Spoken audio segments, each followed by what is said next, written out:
I find that food is one of the most confusing relationships people have in their lives. There's a lot of willpower, a lot of depriving themselves, and a lot of fear. I grew up in a household completely made up of fear of food. My mother tried her best and she did as much research as she could. She believed all of the new research, all of the new stuff coming out. My parents got us on protein shakes as kids, but there was just so much fear. Things kept changing. Everything felt like there was something wrong with literally anything you could put in your mouth. It should be low fat, there shouldn't be any sugar, it should be high protein. It just became very, very stressful, and I remember a very strong impression of just trying to not eat like it was a competition of like, oh yeah, I haven't eaten all day, and there's like a sort of brag in it. It wasn't something that was conscious in me, but at about 15, I think stress, hormones, all sorts of things started to kick in, and my system started to do something it would become very well known for doing, which is it just dropped all appetite. And at the time, nobody really paid all that much attention. I had battles with my mom in the morning. She'd tell me I needed to eat before I went to school, and I'd roll my eyes at her. She didn't know what I needed to eat. I remember, supposed to have protein shakes, and that felt like a good default, but it just wasn't always something that I wanted, and frequently I just didn't care, and I didn't have any appetite. And I'd go to school and not really have interest in food and hang out with my friends, etc. And then after a couple of days of really not even thinking to eat, I would go to Taco Bell with my friends and binge on a whole huge meal, and then I'd go home and rest and fall asleep and sleep for, an ungodly amount of time. So I got to a point with just winning the game of not having to eat anything. My body wasn't telling me I needed to eat, so I didn't eat. I finally got to a point where I couldn't walk up the stairs. I got fatigued everywhere that I went. Everything was just very taxing on my system. And I wasn't even particularly thin. My hormones were kicking in. I was making these really, really huge thighs and hips. I felt squishy in all of my clothes. I felt very uncomfortable in my body. And of course I was getting in calories with my binging at Taco Bell. One week I ate like literally only Butterfingers. I just didn't know what the hell I was doing, and nobody really could help me. So when I finally got to the point that I was really sick, my mom was just mad at me. I remember her taking me in. I remember sitting at the doctor's office and being all annoyed that I was there, and feeling almost like she was jealous that I could just choose not to eat. And I remember the doctor saying that I had to eat. I remember the message was, you need to listen to your mom, you need to eat. And I remember the only feeling I had of that is, how did she get you on her side so quickly? Because this was just a power struggle. She would prefer not to eat. She'd feel great if she could skip meals all day and start losing weight. She would be so happy with herself. So that was the only message that I was getting. All food is terrifying. To create an example for you of how terrifying food was, I had tonsillitis once where it was so bad, it was so swollen that it changed my voice. I could not for the life of me get anything past. I couldn't drink water, I couldn't eat, those muscles couldn't swallow. And so when I finally went to the doctor, they ran urine and all of that, and they told me that I was dehydrated and starving. I could have told them that. So the doctor looked at me and said, we usually rate on a scale of 1 to 4. There are 3 to 4. They're really, really bad. You must be in a lot of pain. And he said, have you been able to eat anything? And I said, yeah, I was able to drink a little bit of water, and I had a couple of bites of banana and a little bit of bread, and then I couldn't eat anymore. And interrupting me, my mom flipped out. She literally said, and I remember this from the day, she said, you had a chance to eat, and that's what you ate, sugar and carbs. And I remember the doctor looking at her, and I remember looking at her, and I remember this clicking in my brain of, obviously that's not right. Obviously being that terrified of bread and a banana when I'm literally starving. The doctor is telling her I'm starving, and she's so afraid of literally everything I could put in my mouth that even just a few bites of banana or bread terrified her. So that sort of clicked for me, that there was something wrong, that just the way that I was taught to understand food,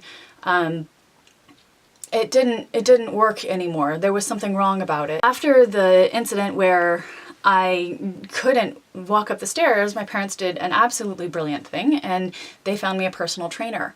So it was one of their ways of trying to have somebody get through to me on how to take care of my body, because I don't know what I missed that they tried to give me, or if they didn't know how to try to give me information on it, but they hadn't succeeded. So I went to a personal trainer, and I remember he was this big, hugely buff man with bleach blonde hair all straight and swooped over to the side, and very surfer dude.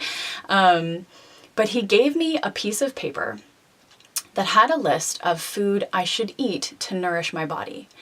And I remember feeling very confused by that idea. It felt very foreign that my body needed food.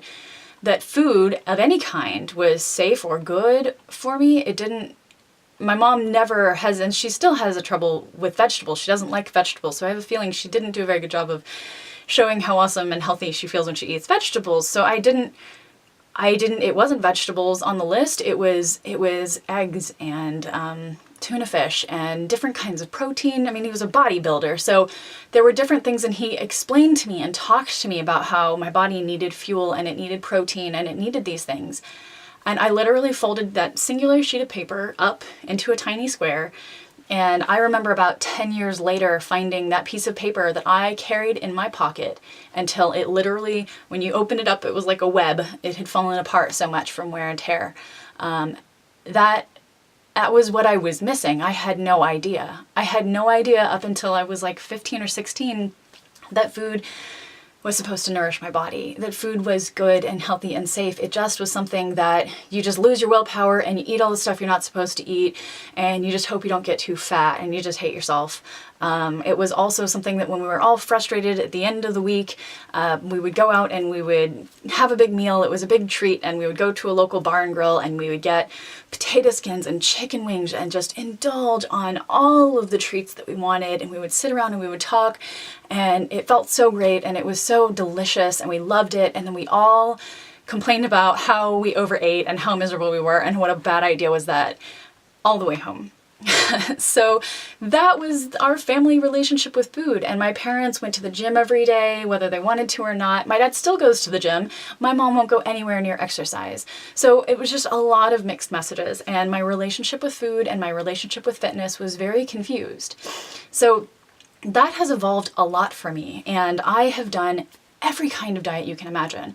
It turns out I have no immune system, so my gut bacteria has always been really off, but I would get different kinds of feedback from different foods at different times. And at one point, my brother and I got really into raw vegan, and I started eating all just mono meals of oranges or bananas or, huge salad and all of that. And I loved it, and I felt so alive and so fresh and a little bit emotional, but I really loved that combustible sugar, and it worked really well on one level for my brain, but I also started to fall apart. I broke out and I took pictures because it was so bad. By the end of 3 months, I just was covered in rashy zits everywhere, all along my neck, all along my chest, all along my face. And I went to all of the forums and asked, is this okay? And everybody told me I was detoxing. But I have been through a lot of detoxing experiences since then, and I don't break out into a complete rash all over my face. However, if I eat a banana, I will immediately break out. So I have very high insulin sensitivity, and I have certain situations where my blood sugar can't regulate or control itself, and that's unique to me. I don't think that everybody has that experience, and I think that some people do really well high carb, raw vegan, all of those things, but it did not work for me, and I wanted it to. So I tried it once and lasted 3 months before my whole system fell apart and I was super sick. And then about a year or so later, I tried it again. I changed my relationship with food a lot, and in the end of the second time I ended up in one of my vomiting spells where I literally just couldn't process anything that I was eating and vomited every single time I put anything in my system. I had gastric paresis and my stomach would not digest and it wouldn't let anything down, so everything just had to come back up. So I've had a really dramatic, tumultuous relationship with food. I have the whole, system where I can open a bag of something to eat, like say potato chips, and I'll just have a few, and the next thing I know, the entire bag is gone. That was not my intention. But I also have this problem where my appetite shuts off like it did when I was 15, and I just start losing weight because I can't feed myself. I've had situations where I was nannying and I brought a vegan pizza and I made this big pizza in the oven and I put it right on the middle of the island, and I'm working with the kids and I would be so hungry and I'd take a bite and it was really good. And then I would put it down and go work with the kids, and an hour or two later I would realize I only took one bite. So it was like the exact opposite of the compulsive, eating the potato chips. It was like one bite and then my body would just tell me that was great, move on. And I would move on with my day.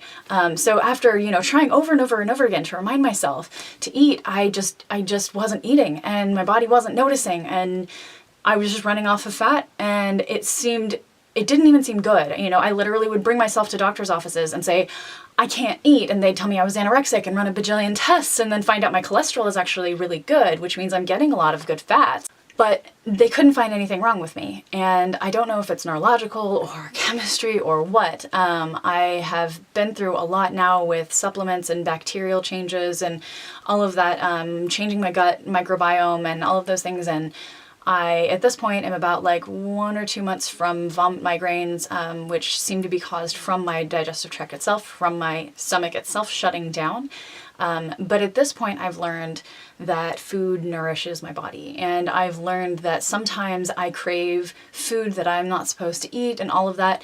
But if I crave it enough, and if it really feels solidly like something that impacts me, and I need it, I allow myself to have it, and I just pay attention. So I have the wall calendar video, I write stuff down, and I can watch all of that data compiled together actually shows me that those fluctuations can be part of a positive trajectory. So I, weighed my heaviest a few months ago, and I've been coming down very slowly, which I feel is very healthy for me. Normally I eat when and what I want, and when Thanksgiving came around, I ate the bread and I ate the gravy and I ate all of those things together. I combined the fats and the carbs. I combined the proteins with everything. I ate what I wanted. So through Thanksgiving, I gained like 4 pounds, and I was okay with that. I was okay with knowing that I was going to go up and down because the long-term trajectory was healthy. So at the end of Thanksgiving, I gave myself, I continued to do what felt natural and felt right.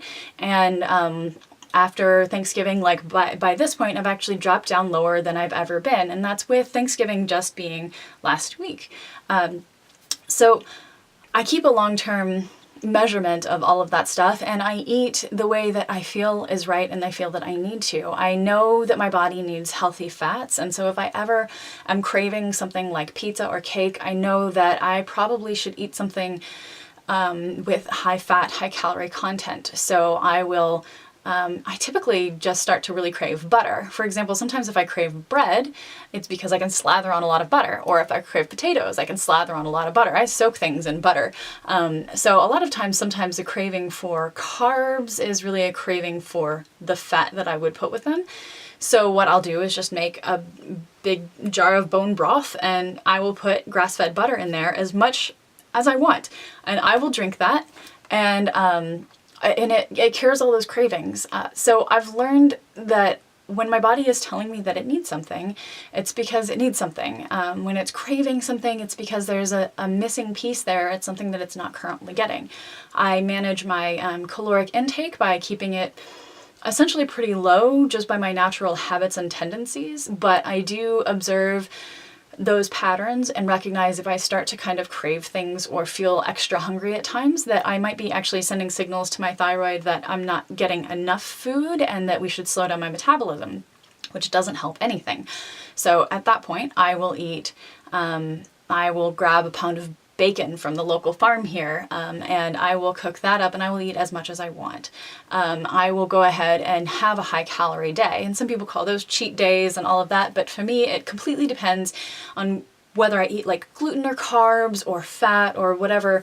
My cheat days typically are high calorie, high fat days, because I think that my body is very sensitive to the feeling of not having enough, given that I'm a female of fertile age.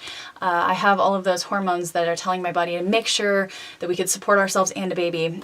So if I'm really losing weight or missing out on enough calories on a daily basis, etc., it can really cause my whole mind and experience to change, to make me more focused on food, to make sure that I'm going to have enough, which is a really good system if you understand what's going on. So all it takes for me is just feeding my body a little bit extra. But it took a long time for me to figure out what kind of food nourished me and what kind of food I needed in what kind of situations. It also took a long time for me to realize that that's going to change and that's going to fluctuate. And that's okay.